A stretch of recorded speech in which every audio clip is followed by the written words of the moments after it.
Hi everyone, it's Julianne here and welcome back to my channel. Today I'm sharing another card that's a part of my 2020 Christmas card making series.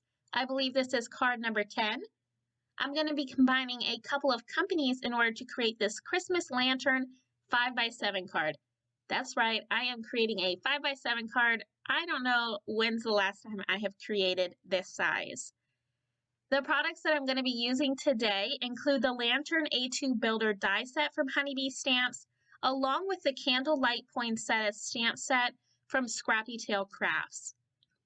To start out my card today, I am going to be stamping a bunch of the images that are from the Candlelight Poinsettia stamp set, and I'm going to be stamping all of those onto a sheet of Express-It blending cardstock using some Memento Tuxedo black ink, so that way I can do some Copic coloring.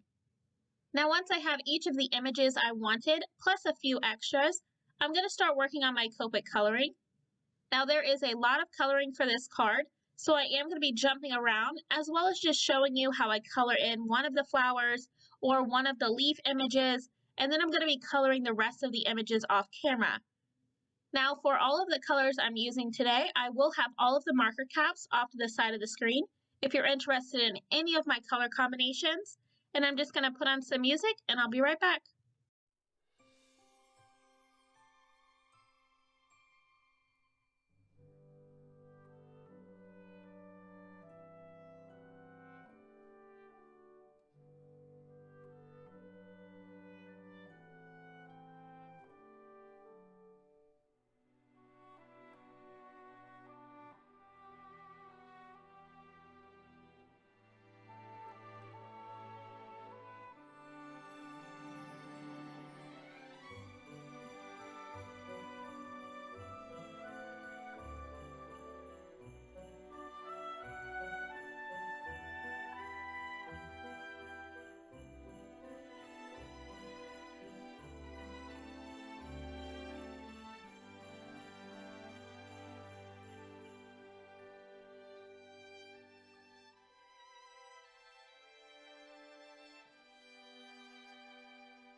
So once I had all of my coloring done, I am going to be using the coordinating die set to cut out each one of those flowers as well as that candle.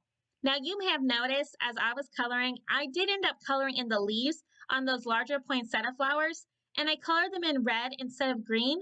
But honestly, as I was coloring, I didn't notice that they were leaves, and I think they look just fine, so I'm going to keep them as such. Now off camera, I did run the Honeybee Stamps Barnwood Planks die through my die cutting machine with some craft cardstock, and I ran that through quite a few times. I absolutely love this die set. It cuts out these wood planks that are sized to fit an A2 size card perfectly, and the dies leave this really nice wood grain texture to each one of those die cuts, and I think it's just so pretty. Now to make them look even more like wood, I have pulled out my Waffle Flower Media Mat along with some Vintage Photo Distress Oxide ink, and I'm going to be ink blending that color around each one of those die cut pieces along the edges. Now you can definitely leave your die cuts just as they are, but I think adding that little bit of ink really makes them stand out. So like I said, I have cut out quite a few of these since I knew I was going to be creating a 5x7 card and I wanted to cover my entire background. So once I get those last couple all ink blended, I'm then going to start working on creating that background. Now I'm going to be adhering each one of those wood planks down to some more of that craft cardstock that I have already trimmed down to 5x7, and I'm going to be adhering them down using some liquid adhesive. Now to make my background look like a wood plank wall, I'm going to be scattering those die cut pieces, making sure to not position them in the same spot as I did the layer below it.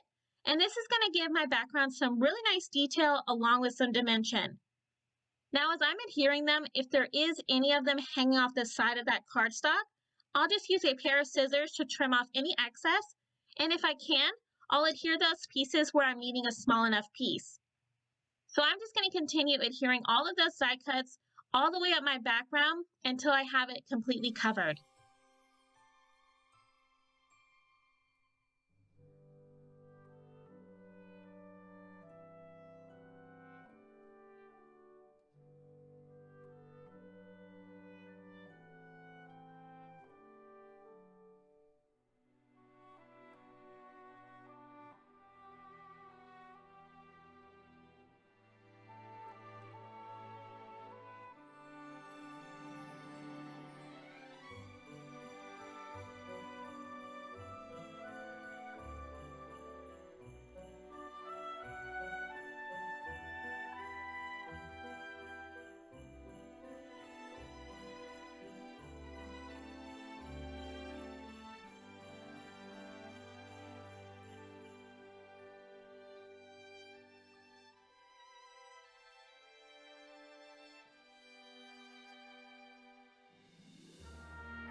So the next step in my card is to add those images that I colored in earlier to my Christmas lantern. Now this lantern is from the Lantern Builder A2 die set from Honeybee Stamps. This die is actually big enough to fit on an A2 size card, or you can use it on its own to create a shaped card if you'd like. So you can definitely see that this die cut does take up quite a lot of space on my 5x7 card. Now I did run this die through my die cutting machine using some black cardstock. And now I'm going to be adding those poinsettia flowers to the front of it using some foam adhesive. Once I have all of those adhered, I'm going to be using the leaf die that comes from the Lovely Layers Pinecone die set. And I ran those through using some green colored cardstock.